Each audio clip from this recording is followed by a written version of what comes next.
19장 질투가 부른 무서운 일. 아론, 요즘 모세가 우리보다는 70명의 장로들과 더 많은 시간을 보내는 것 같지 않나요? 중요한 일들을 상의할 때도 우리보다는 70명의 장로들을 부르는 것 같더군요. 미리암이 고린한 표정으로 아론에게 말했습니다. 그러게 말이야. 모세의 장인 이드로가 온 뒤로는 우리 말보다는 그의 조언을 더 구하는 것 같았어. 그리고 70명의 장로들을 세운 뒤에는 대부분의 의견을 그들에게 구하는 것 같단 말이야.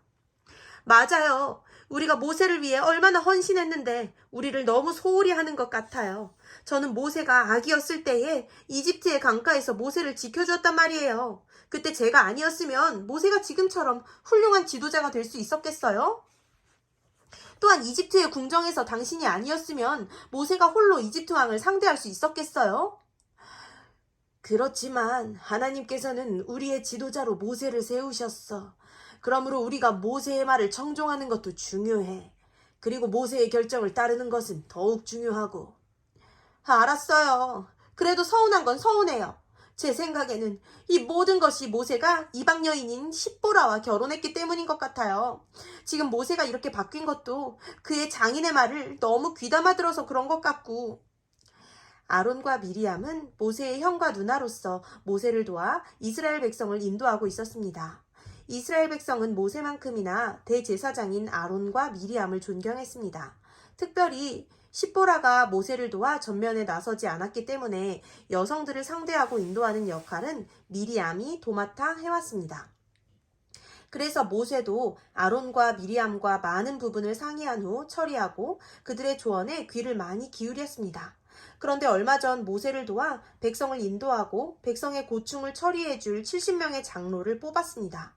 그 이후로 모세는 70명의 장로들의 말에 귀를 기울이고 그들의 조언을 들으려고 노력했습니다. 이 70명의 장로들은 나이도 지긋하였고 거룩한 품위와 명확한 판단력을 가진 훌륭한 조언자들이었습니다. 하지만 70명의 장로를 선정하는 일에 있어서 아론과 미리암은 배제되었기에 그들은 서운한 마음을 가지고 있었습니다. 그렇게 훌륭한 두 지도자의 마음이 연약해졌을 때에 사탄은 미리암과 아론 그들에게 불신의 씨앗을 심어주었습니다. 사탄은 특별히 미리암의 마음에 여인으로서 질투심을 불러일으켰습니다. 그 질투심 때문에 미리암은 하지 말아야 할 일을 하고 말았습니다. 모세, 당신은 어찌하여 이방 여인을 아내로 삼았나요? 이스라엘 중에서도 현숙한 여인이 많았는데 이방 여인을 아내로 삼다니요. 그것은 이스라엘 지도자로서 옳지 못한 행동이었다고요. 미리암은 공개적으로 모세를 비난하였습니다. 이 안타까운 모습을 십보라가 보았습니다. 십보라는 아무런 변명도 하지 않고 그저 눈물만 흘렸습니다. 모세는 침통한 표정으로 인내하였습니다. 만약 모세가 광야에서 40년 동안 하나님으로부터 교육받지 못하였다면 모세도 미리암을 비난하였을지 모릅니다. 그러나 모세는 광야에서 하나님으로부터 인내하는 법과 온유함을 배웠습니다. 그래서 안타까운 마음으로 미리암의 비난을 듣고만 있었습니다. 이 모습을 하늘에 계신 하나님께서 지켜보고 계셨습니다. 미리암과 아론은 모세를 비난한 것이었지만 그것이 곧 모세를 지도자로 세우신 하나님을 비난하는 것인 줄 알지 못했습니다. 하나님께서는 이 중요한 사실을 알려주고자 구름 기둥의 형상으로 미리암과 아론 앞에 나타나셨습니다. 아론아, 미리암아, 하나님께서 부르셨습니다. 아론과 미리암은 깜짝 놀랐습니다. 그들은 하나님의 임재가 두려웠습니다. 너희가 어찌하여 내 종 모세를 비방하느냐? 모세는 내가 너희를 위하여 친히 세운 너희의 지도자이다. 너희 지도자를 비난하는 일은 곧 나를 비난하는 것이다. 하나님의 두려운 음성이 사방에 울려 퍼졌습니다. 아론과 미리암은 두려워 눈을 뜨지 못하고 고개만 숙이고 있었습니다. 얼마 후 하나님의 임재를 상징하는 구름 기둥이 사라졌습니다. 그러나 하나님이 떠난 후 미리암의 피부에 문둥병이 생겼습니다. 하얀 반점이 생기고 하다가 코가 떨어지고 손가락이 떨어지는 그런 병이 문둥병이야. 이 모습을 지켜보던 사람들이 무서워 소리를 질렀습니다. 미리암도 자신의 피부에 문둥병이 번지는 것을 보며 두려움에 소리를 질렀습니다. 아론은 무사하였지만 이 무서운 벌로 인하여 사지나무 떨듯 떨었습니다. 그리고 모세 앞에 무릎을 꿇고 간청하였습니다. 모세, 우리가 잘못했습니다. 우리의 잘못을 용서해 주시오. 그리고 누이의 고통을 모른 채 하지 말고 하나님께 구하여 낫게 해 주십시오. 모세는 즉시로 무릎을 꿇고 하나님께 기도를 드렸습니다. 그리고 하나님께서는 미리암의 문둥병을 낫게 하여 주셨습니다.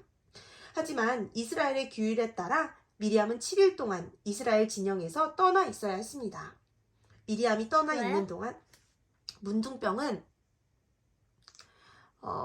죄의 결과로 문둥병을 얻었잖아. 그러니까 저주라고 생각이 돼서 문둥병에서 낫는다고 해도 7일, 일주일 동안은 그 이스라엘 사람들이 사는 곳에서 나가서 따로 격리하다가 돌아와야 돼. 전염병에 걸리면 왜 격리하다가 돌아오잖아.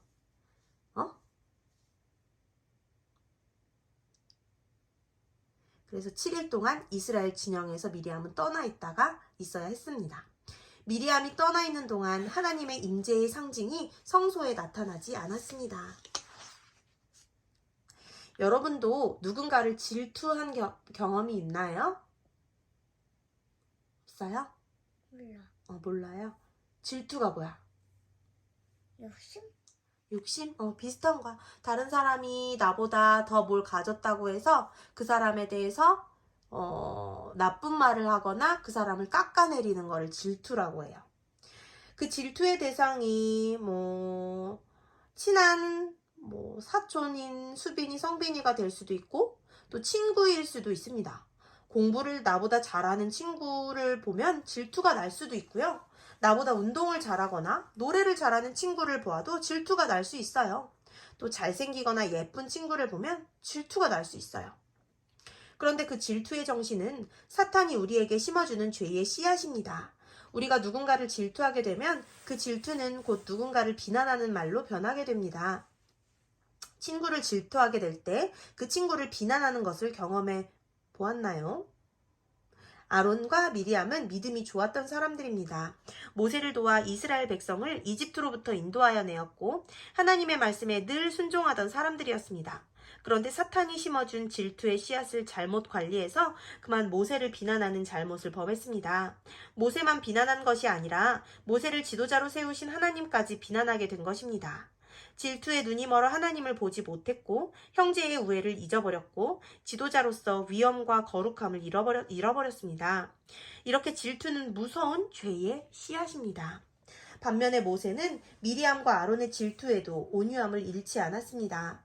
그들이 비난할 때에 함께 비난한 것이 아니라 어떻게 했어? 묵묵히 참고 기다렸습니다. 그렇게 했을 때 어떻게 되었나요? 하나님께서 직접 그 상황을 해결해 주셨습니다. 만약 모세가 참지 못하고 화를 내거나 함께 비난했더라면 어떻게 되었을까요? 이스라엘은 지도자들의 싸움으로 인해 큰 공경에 빠졌을 것입니다. 그러나 모세가 참고 인내함으로 싸움은 커지지 않고 곧 잠잠해졌습니다. 우리 친구들의 마음에도 질투의 씨앗이 심겨져 있나요?